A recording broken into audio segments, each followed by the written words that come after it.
Welcome to the Working Tools podcast for another exciting conversation around Freemasonry. Today, we will be talking about being a District Deputy Grand Master in your jurisdiction.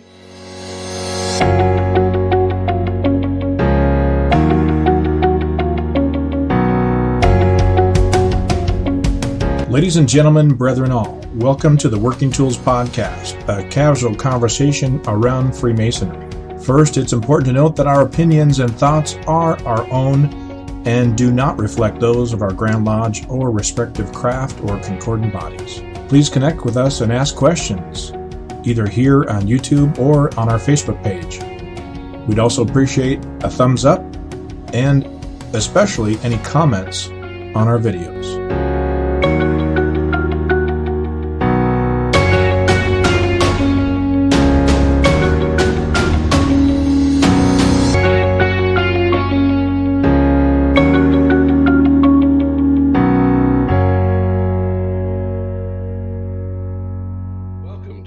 Tools podcast. Today we're going to talk about being a District Deputy Grand Master in your jurisdiction, and we are blessed to have with us today Zane McCune, who is a past District Deputy Grand Master for District number 13 in the Grand Lodge of Washington, as well David Colbeth, who is also a past District Deputy Grand Master for District 13 in the Grand Lodge of Washington. And we have the current District Deputy Grand Master, Matthew Appel, from District number 2 of the Grand Lodge of Washington. And then Carsten Osterhold, who is our current District Deputy Grand Master for District number 9 in the Grand Lodge of British Columbia in the Yukon. And me, Steve Chung, being your host and asking all the silly questions to get them rambling on for hours like most district deputies can. Actually, I gotta admit, some of them have kept it really, really short, but there's not much education that happens when that happens. So how about going around the room, starting with our two currents, Matt Appel and Carsten, about being a district deputy in your district and the importance of it. How's that? We'll start there. All right. Well, if you don't mind me yammering on first. So as far as, at least in my district, being a deputy, it's the worst job and the best job sort of rolled into one. There's you go to meetings and whatever, you get the people introducing you and all that sort of stuff, and it inflates your head. And then someone comes and asks you a question to help with something, and you sort of go, I don't have any real power. So, someone asked me once, actually it was right after I was installed, at the installation, said, well, now that you're the district deputy, what sort of power do you have? And I said, I've got a phone and I can call Dad. That is the sum of my power. So it's a great job that people come to you and they ask you a lot of questions about masonry and what's going on in your district and what's going on in your lodge. And they presume you know what the heck you're talking about, and it's kind of humbling because you realize how little you know what the heck you're talking about. So that's my impression anyway, on a general level. Carsten, is that your experience too, or is it different up north? Yes, within our constitutions, there's actually listed in there the powers and prerogatives of the DDGM. Until I actually read through it again, I didn't realize that we actually have quite a bit more power than what I thought we did. Like, you can summon anyone to appear before you, and for basically any reason as well. I can anyone going in as master, I can have them appear before me and prove themselves proficient as a master before I can sign off on them as well. So it's a fun job. You're representing the Grand Master, so you have to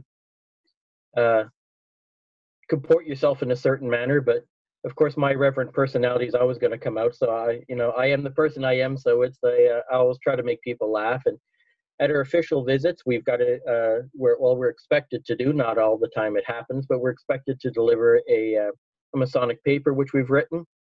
And they receive us with their grand honors in a big suite. And I've got to name all 25 guys plus in the suite that's with me. But for the most part, I just kind of sit up there until till the end of the meeting, and I have to give my few remarks there. But yeah, there's been a few things that I've had to intervene on, and one of them I had to get a Grand Master's ruling because it was our own constitutions weren't very clear. It didn't spell it out, so I actually had to get a Grand Master's ruling onto it. So yeah, there's a they do expect you to be the be all and know it all of the Constitution in the district, and sometimes you just have to tell them, look, I don't know, but I'll find out for you. So Exactly. I say that all the time. And it's kind of funny hearing you say that you can summon people and that sort of stuff. I looked up in preparation for this topic, I looked up on the Washington Masonic Code, and there's a section for deputies' powers and duties. And the powers and duties are listed. There are 5 of them, and all of them are duties. There are no powers listed there other than report to the Grand Master. It's a short paragraph. All right. And so from a past district deputy Grand Master's view, let's hear what Zane's got to say about that. Well, I think your question on, what are some of the duties has been well covered by Matt and Carsten. I'll say that, representing the Grand Master, you should probably be familiar with the code. You should probably be ritual should probably be something that you're proficient in, because you're going to represent sort of what that looks like. You're representing the Grand Master to the rest of the district, and people are going to ask you questions. So I think I get questions about, I'm interested in being the deputy. How do I become a deputy? I think that's probably a good question we can get to at some point during this half hour. But to go along with what Carsten was saying with the official visits, and I think this was something that it never really sat well with me as an official visit. And that was, I think, with the lodges that I was visiting, and this wasn't any one in particular, it was all of them. They kind of expect the official visit to be the center of the program that night, as if nothing else is going to happen. And the whole purpose of getting together is to have this official visit. And really, like Carsten said, you're delivering a message at the end of the meeting, but for the rest of the meeting, it's their lodge, it's their meeting. And one of the things I always told the Worshipful Master was, don't preempt anything simply because I'm coming for an official visit. Quite the contrary, please have your education, have your degree, have your, candidate stand up and do his proficiency. Please do something. Don't just open the meeting, pay the bills and say, and now our district deputy is going to have a few remarks for us, as if that's like the centerpiece of the night. And I warned him ahead of time, please don't make the evening like that. And most of the time it was. But if I was going to give advice to any Worshipful Master out there, or any potential deputy out there, is if you're going to go out there and kind of kick the tires and look to see what the lodge is doing, encourage them to do what they do and not preempt the whole night simply because you're coming. And what about you, David? I would agree 100%. And I know in some jurisdictions, the DDGM is part of what they call there's a testing season or whatever. They actually go out and they test the lodges on their proficiency and things. We don't have that in Washington. There's not a renewal of proficiency necessarily by lodges, which I think is kind of an interesting idea, something I've been floating, but no, it's an inspection season. That's what they call it, inspections, where and it's actually what I've been talking with some guys about. It's really kind of a cool thing. I know I'm off stock here. I'm a DDGM, past DDGM. I can go off topic, right? It's really kind of a cool thing because it encourages the lodges to come together and they watch each other when they're performing their proficiency. They're doing their work. If they're performing a degree or whatever they're doing, it's really kind of a cool thing. All the lodges come together and it's a popular thing. And so that kind of becomes the program, if you will. But I think it'd be really fun to try and do that in Washington. But as far as the ideas of being a DDGM, it's quite an honor, I think, to be able to be considered. And I was flattered when I was asked, and some of my mentors that preceded me, he called it the $1 million job you would give a nickel for. And it's certainly not as tough as a Grand Master or any of the elected officers, but boy, it's 2 years out of your life that you're committed to that. And it's a lot of time and a lot of energy and a lot of mental capacity. Again, one of my mentors, in one of my first meetings with him, when he learned that I was going to be a DDGM, he said, there's probably a word you should learn. It's called contumacy. And what is that? He said, it's a stubborn refusal to obey or comply with authority. And yes, while in the Washington Code, there is nothing in there that gives us any authority. We joke and we say we have all the responsibility but no authority. It's absolutely true. But we do have essentially the speed dial to the man, to dad, as Matt says. And we can take care of things if needed. But what I really enjoyed was the ability to talk with guys and help lodges and to make them better, to help try and make them better. And that was I really enjoyed. So there's a whole bunch of points that come up from those comments.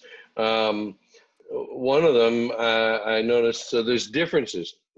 Carsten is called a right worshipful, and you guys call it a very worshipful. Is that correct? In all your jurisdictions down there? That is correct. I don't want to preempt these guys. I guess I'm the old guy though. I'm the old DDGM. I get to talk more, right? Can you mute him from afar? Is that possible? Yeah.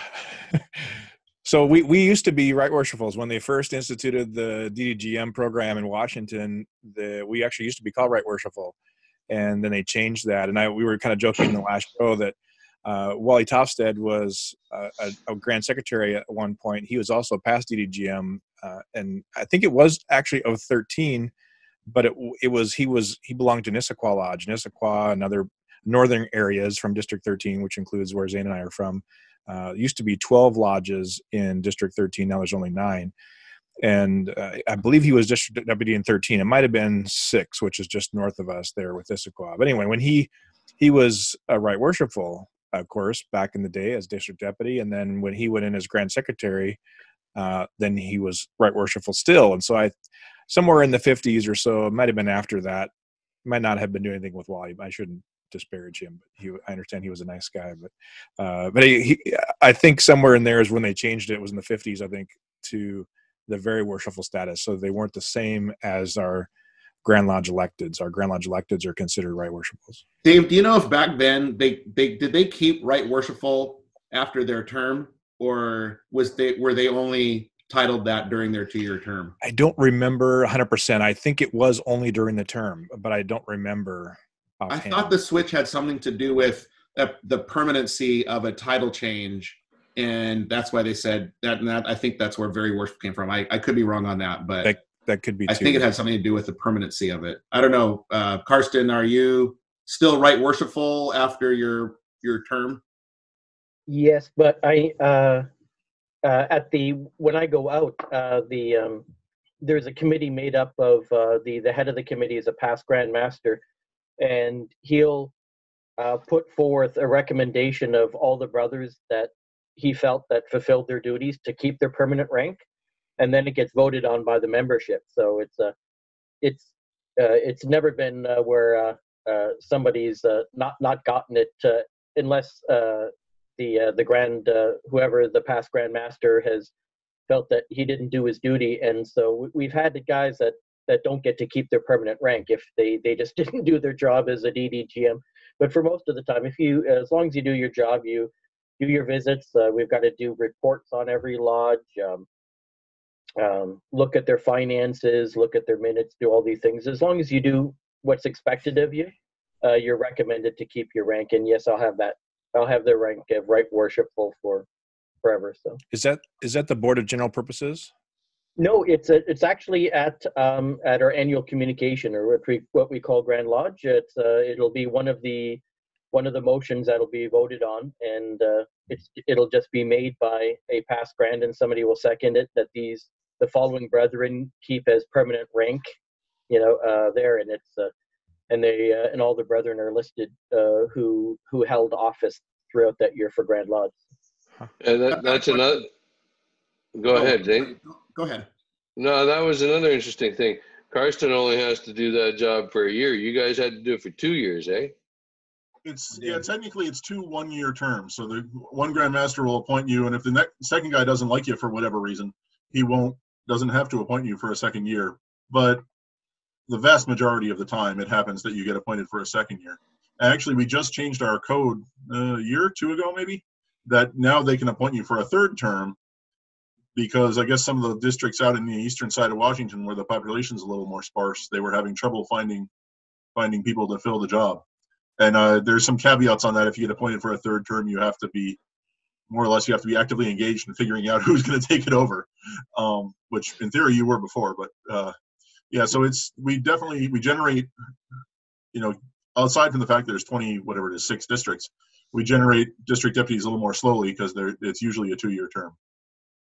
Although also the Grandmaster can fire you at any point if he sees fit. Only you, Matt. Only you. I live in fear. Or hope, one or the other. Another follow-up question for Matt is when Dave and I served as district deputy and we did an official visit, there was usually a meeting before the meeting. It was more of a business to review their books and finances and all sorts of things. With the adoption of Grandview, everything's gone electronic, and there's just less paperwork for all those things to, demonstrate that they've done them. And if they don't, it pops up on Grandview, and the Grand Lodge gets in touch with the secretary and says, hey, you need to do this and that and the other thing. So a lot of that's done differently now. How have you found your the business side of the official visit during your term? But I can't say that. I mean, I guess I never did one before there was Grandview, but in my head, it's not I guess before and afters, but kind of hard. Yeah, there's not all that much different in my head because there's still a fair amount of stuff, whatever, to make sure that the minutes, because at least in our district, most of the lodges do not upload their minutes to Grandview. I know one does because I'm the secretary there, but but the other ones are only sporadically do so or whatever. There's a lot of things that are not on Grandview that need to be checked. The report of the audit committee and all that sort of foolishness. And plus, I kind of think it's it's an inspection, and I have a checklist from Grand Lodge that says, check the audit committee, check the minutes, check this, make sure they have a copy of the code that's current and all that sort of good stuff. I kind of look at also as valuable time to sit down with the officers of the lodge who are responsible for that stuff and say, hey guys, okay, so show me your minutes. Hey, here in your minutes, it's a little, this one's written differently than those ones. What's going on? Or, hey, how come this meeting was only had one topic and it said it was, there was heated discussion and that's all it said. What happened here? And it's an opportunity to sit down with these guys and checking things off a checklist aside to as much as I try and be present in the district, I do not know everything that's going on in all the lodges in the district all the time. And it's an opportunity for me to sit down with them and get their philosophies and get what's been going on in their lodges, that I can make a reasonably intelligent report to the Grandmaster and hopefully be less surprised by things that are coming down the pike. Yeah, I think I have an answer to one of your dilemmas there with, how come the minutes were different? That might have been when Steve was asked to sit in as secretary for a night, and he's not really a secretary. Why is this one written in crayon? Yeah. Something else that I've heard that sounds like it might be different is how you become a district deputy. That was something Zane was saying. You get asked that a lot. And I'm sure that's got to be different from area to area. So how does that happen in your area, Zane? Well, I think you don't step backwards fast enough, right? In District 13, and I'm sure it's similar in other districts down here, but I'm curious to hear Carsten's perspective in a different jurisdiction. But there is recommendation by the current deputy to the incoming, well, I guess at that time it'd be the deputy Grand Master, so he would be his appointment for the following term. And these are brothers who, may be standing out that you want to highlight with the deputy Grand Master. And that all sounds great, but as a deputy, I don't know everybody, and I don't know who is. Maybe there are people who would like to know more about it. There are people who have just for whatever reason, don't come to the surface in terms of who you think of being the deputy. That doesn't mean they aren't well deserving. It just, for whatever reason, during those months when you're asked to come up with a list, they just don't appear on the list. What's funny is that's a pretty stark contrast to somebody who wants to be the Grand Master. To be the Grand Master, you need to go to an information meeting. There's a lot of disclosure on how much it's going to cost and how much the time commitment is and the involvement of, your wife. And there's, they lay that all out on like, here's what it would take to be the Grand Master. And you have to sort of, go through that to make, before you can put your name in and sort of declare that you want to do that. Totally different from the deputy Grand Master, which is almost like you're being tapped, and it's pretty secretive. And actually, I'm not a big fan of that. I think that if there's guys out there in our district that are interested, there ought to be some kind of an information meeting that says, here's the responsibility of a deputy Grand Master. It's a lot of responsibility without a lot of authority. It's not meant for everybody. Here are the things you need to be good at. Here's, kind of the deputy 101. And they should kind of go through that before, their name appears on a list somewhere. But Zane, it sounds to me like you attended that Grandmasters. No, I got that from you, Dave. Will he announce here tonight? Yes. So it does happen differently up here, and depending on what district you're in, it again is different. I'll let Carsten elaborate on that. Well, one of the first things that one of your first responsibilities is you call a meeting of all the past DDGMs of your district, and so you get together and you start getting input on who you think would be a good DDGM. And we in my district we have 8 lodges, so we've got DDGMs from who served in every lodge. So everybody puts forth the names, as well as for other Grand Lodge offices as well. So we submit not only names for DDGM, but we also submit names for other Grand Lodge offices. And but ultimately, though, it's my decision. I get input from them, but whatever names go down is that's my decision. That's the sitting DDGM's decision what names to put forth. And then I submit those names to the Deputy Grand Master, and then he can either follow my recommendation or he can do whatever the heck he wants, and he can pick someone completely different. If he has a friend who's in the district, the only thing he has to be is he has to be a worshipful brother, because he has to assume the East on his visits there. So as long as he's sat in the East, he can pick whomever he wants, and sometimes he does, and sometimes it causes a bit of controversy when the DDGM think that one person should have been the selected, and the incoming Grand Master says, no, I'm picking somebody else. So now in our district, in District 9, it's on a rotation system at the moment, generally, right? Not solid, and that might be changing. What we like to do, if we can, is we like to move it around. But if there is simply no candidate from a lodge, we'll either skip them, or, as has been done beforehand, we'll take out of sequence. We'll take one lodge and we'll put them in there, and then a couple of years later, the other lodge will get one. But we try to move it around as much as we can to make it fair, so that we don't have lodges who feel they never get to have a DDGM. But it's interesting. Up here in District 2, at least, the system sounds like it's a hybrid between what you guys were saying. We call it the education team, the District 2 education team, which is not exclusively past district deputies, but majority past district deputies. And so sometimes it happens after the ed team meets that the deputy says to, hey, past district deputies, why don't you hang around for a minute so we can talk? And then we'll, say, hey, what do you, I said, hey, what do you guys think would be, who is out there that you think would be a good next deputy? And it's sort of to avoid what you were saying, Zane, where there's not a, if I don't get to a certain lodge for whatever reason very often, that I don't see a guy who's a good candidate. that they would know his name and suggest him. And then when the deputy grand master asked me, I gave him a list of 3 names, and I said, this guy's my first choice. But actually, I think well, anyway, there's a whole story. And I gave him a list of 3 names, and he chose one of those 3 people, which is great. I have heard in the past of the deputy grandmaster, the new grandmaster, basically saying, "No, I don't want any of those 3 guys. I want that guy." And if he knows, if the new grandmaster is familiar with the district for whatever reason, it's where he's from, or he goes there a lot, or whatever. That's great. If he knows the people well enough to do that, great.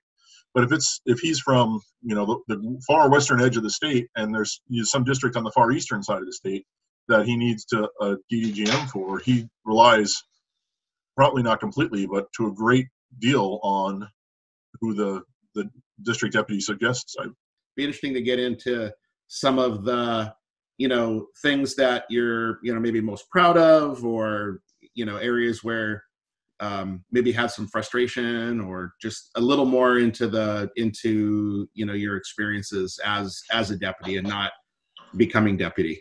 Well, we've got about 8 or so minutes left, so I'm sure we can go around the table with that one. Who wants to poke at that first? We haven't heard from Dave for a while.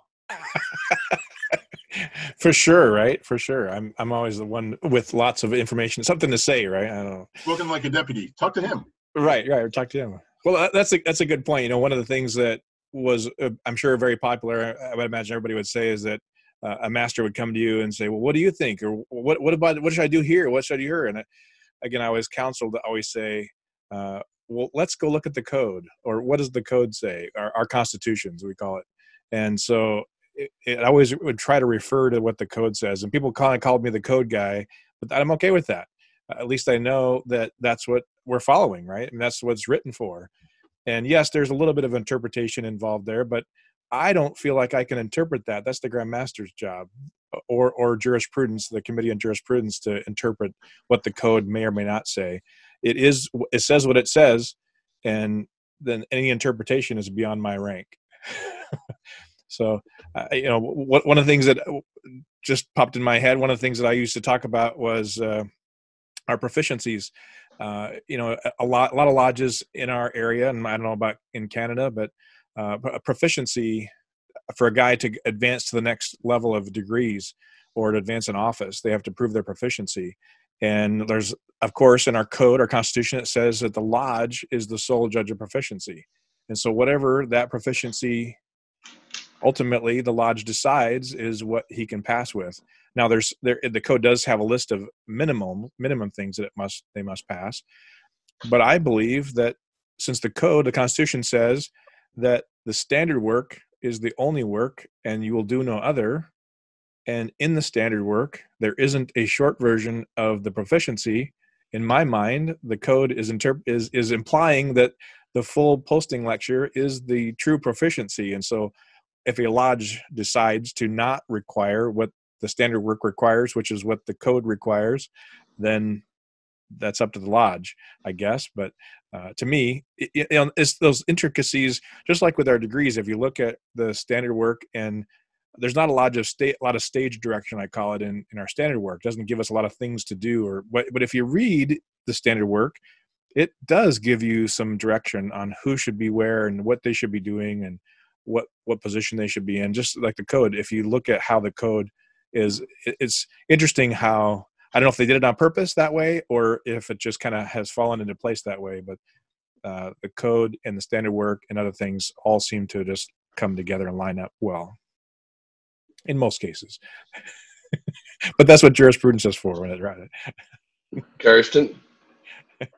Well, in our district, we have 4 different works that are practiced in BC. In our district itself, there's only 2.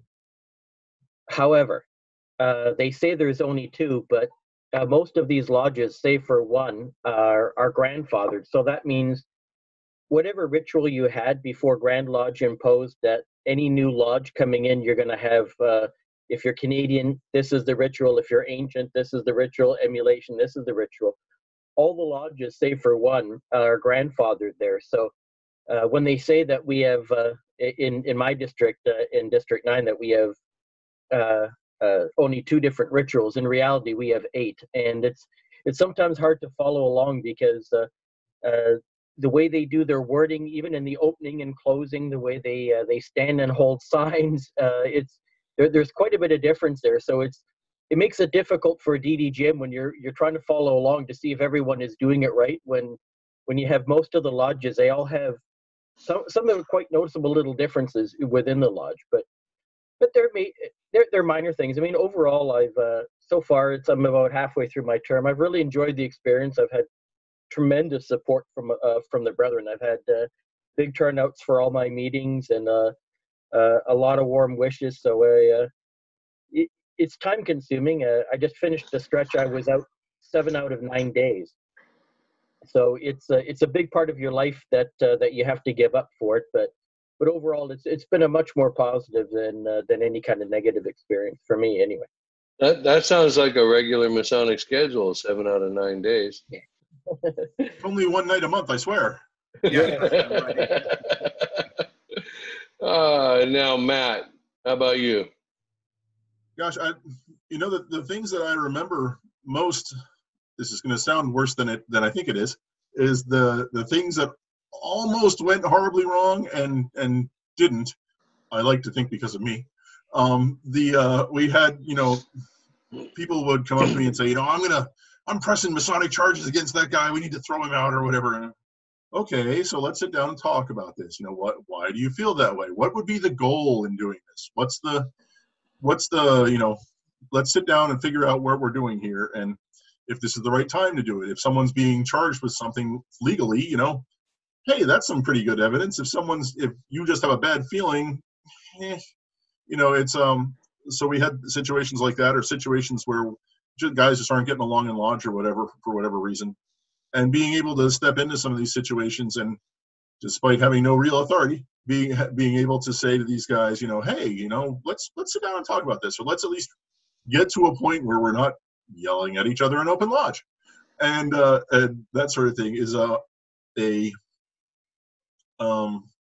guess it's part of the job, but it's a part of the job that's important, in my opinion, that you can try and resolve some of these things locally and with a whispered word in someone's ear, rather than everything turning into some grand conflagration.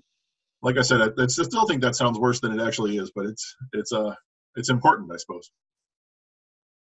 Excellent. So as we have a couple minutes left to wrap up here, is there anybody who wants to get a last thought in on this topic? I was just wondering how you guys do things in Washington. When you come for your official visit, do you come in with your suite, and do they tender you the gavel on that evening? I think that's my first question would be, sweet? What sweet? I think that's a great question for the next segment.